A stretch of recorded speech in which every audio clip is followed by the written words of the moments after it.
IG is back and the transfer window is off. Where were you, IG, yesterday? IG had no hopes from the window and he thought, you know what? What's the point in making the videos when I cannot get my fellow Arsenal fans the right kind of news they would want to hear. So here's the thing, I kept the whole community post alive because I was getting some updates, fantastic updates from fantastic journalists who made sure that we came to know about this. First of all, this video provides tribute to Pierre-Emerick Aubameyang for fantastic Arsenal career he's had. 4 years, superb. I mean, the day he arrived is the exact day after 4 years that he's leaving. Uh, to Barcelona. All the best, Capitan. Um, I had my views about his and Arteta's problems. And the fact that the way, I mean, of course, you do not want Aubameyang to leave Arsenal this way. You just don't. I also feel that way, but it is what it is. Sad to see that, and I just hope him all the best in his life, in his career. Great health to him, to his family, to his mom, to his dad, to everyone. Uh, all the best to him. Obama Blood Clark Young is done and dusted with Arsenal. So all the best to him. So Pierre-Emerick Aubameyang and Barcelona have agreed finally the terms as to what exactly he will earn, and that is also confirmed by Fabrizio Romano and lots of sources. Charles Schwartz said that no issues with Aubameyang deal. He's due to officially announced as a Barcelona player in the morning. He leaves Arsenal 4 years to the day after signing. So everyone just confirmed it, and we just don't have much different news. That happened was yes, according to Albert Roga, the official announcement of Aubameyang was delayed because everyone is waiting for Arsenal to announce the termination of Aubameyang's contract so that the Barcelona can announce his contract as a free player. The deal was done and the official announcement from the clubs this morning. So yes, everyone in Spain was all the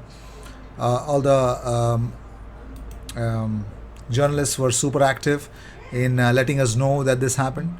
So according to Anton Miena on Aubameyang's contract termination at Arsenal, he says he did it before 12 a.m. So in the next few days, he can be registered with Barcelona without any problem. So Pierre-Emerick Aubameyang terminated his contract with Arsenal. That means Arsenal don't have to pay him anything, or don't have to pay him the rest of the contract that he terminated. So it was a mutual consent. There was termination, no money owed, nothing. So Pierre-Emerick Aubameyang has officially left Arsenal. So I think the signings of Arsene Wenger that still stay at Arsenal, I think it's Elneny, Lacazette, Rob Holding is one of them. Yes, I think these are the signings that are left, isn't it? So Wenger signings are depleted, literally depleted, and yes, that is that, ladies and gentlemen. Um, he had to terminate his contract. That's actually it's really funny as to when Arsenal sign a player and things don't go their way, they have to hit back, get the ground running. Same thing happened with Willian. Arsenal tried to think, he might be the right guy. He wasn't. Terminated his contract. Same with Aubameyang. Arsenal saving a lot of money, true, but which tells me that the clubs, while trying to put their hopes on a player, if that doesn't work out, the way to bounce back from that, saving a lot of money and not wasting more, actually that's actually a big talent. I think it's really good. We made wrong choices. I'm fine with it. The contract extension did not work out as it should have been. Whatever has been the case, the best part is to get out of it, and that's I think Arsenal did good. But what about the replacement, bruh? That's a department we did not look well. So let's talk about L'Equipe's report. Lyon tried to sign Alex Lacazette this month and hope to bring him back to the club on a free transfer in the summer. I think if Lyon have Champions League, I'm pretty much sure Lacazette is definitely going to Lyon. It makes perfect sense. But L'Equipe have reported this, and let's see if that's going to be true or not. Lyon will definitely be one of the clubs that will be super interested in bringing in Alex Lacazette again. I'm pretty much sure about it. Amani Rijoiace has signed for Leicester City in a permanent move. 17-year-old joined Arsenal from Chelsea's academy in Feb 2021 before signing his first professional contract in November, and just as he did that, he said, "Let me leave."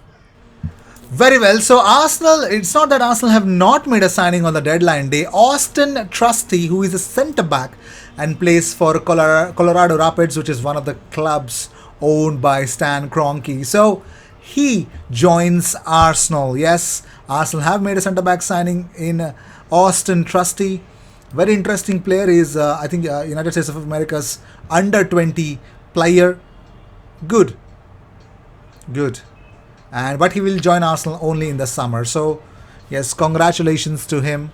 But first, let's talk about Douglas Luiz. Ladies and gentlemen, Douglas Luiz is here. But from Fabrizio Romano, we had a confirmation that Tottenham are not going to bid for Douglas Luiz. Arsenal no longer in the race to sign Douglas Luiz, so he would stay only at Aston Villa. So, but first, let's talk about today's Alexander Isak. People were still speaking about, Arsenal should be getting Alex Isak, but he was in training yesterday, and hence it did not happen. So we might look at him in the summer transfer window, but again, I'm pretty much sure Sociedad are really smart enough to make him sign a new contract. So it is pretty much clear that it doesn't make any sense actually. It's pretty much clear that they would also cry the same, that pay the release clause. That's the same thing that's going to happen in the summer as well. So let's talk about Eddie Nketiah. Paul Merson says he's a young kid and he's only 22. For me, from past experiences, I would stay at Arsenal. They are creme de la creme of a football club still. I know people they aren't top, but they are still a great club. Still, stay there as long as you can. Stay there. That's the advice Paul Merson has for Eddie Nketiah. Moving on, so we've got a really crazy news. Well, we have an answer who was AFC Bell. Do you want to know who was AFC Bell? Well, apparently we do have an answer. We have a concrete answer from the Canary Leaks, who have a really good information about who exactly was AFC Bell. So they say that Richard Garlick caught leaking contrasting stories to famous Arsenal Twitter IT case, masterminding acquisition of major summer target for cut price deal. Richard Garlick was a source behind the bulk of the Athletic and the Bell, AFC Bell, reporting on Maddison and Odegaard's pursuit last summer. The Canary Leaks can exclusively reveal a well-placed Canary has provided intelligence connecting Arsenal's director of football operations with providing conflicting information to David Ornstein of Athletic and at least one member of the Bell crew last summer. The Canary Leaks can reveal that one member of the AFC Bell crew reached out to Richard Garlick seeking confirmation on information they had at the time on James Maddison, just a few days before they first tweeted about the file on their Twitter account. It can also be revealed that David Ornstein got in touch with Garlick regarding the Leicester midfielder some days later. Canaries with knowledge of the communication who wish to stay anonymous as they are not authorized to speak about such a sensitive matter publicly have informed that Garlick told the AFC Bell member that James Maddison is a target alongside Odegaard, but Arsenal have plenty to do this summer, and even though the club kept Maddison and his camp warm, choosing between him and Odegaard will come down to which option is available and which deal is feasible. So Arsenal played this game, and Richard Garlick, of course, AFC Bell was an ITK, but Richard Garlick was smart enough. But the thing is, that might have worked for Odegaard, but that did not work for Vlahovic. While club sources have told James Ollie that they think their interest in the player was used as a smokescreen to negotiate a deal with Juventus. 3 days to go, still some time left for Arsenal to sign a striker, though. So that did not work with Vlahovic, but it worked in other contracts, targeting other players. So that is that, ladies and gentlemen. The news that AFC Bell used to get was actually a smart, contrasting reports sent out by Richard Garlick himself. So AFC Bell did have proper connections with the club. So we don't know who AFC Bell is, but at least we know where they get their information from. So they have a direct contact, so cool. So with this, I'd like to end this episode. Thank you so much for tuning in. The next window is far off. We will still support Arsenal with the way they are going to go. The only hope is that the amount of games that we are going to have a lot of breaks in between. So I hope we develop a lot from that. So with this, I'd like to end this episode. Thank you so much for tuning in. If you seek daily Arsenal content, let me know. Hit that like button if you believe that our hard work is appreciated by you. So let me know about that, and I'll see you in the next one. Cheers.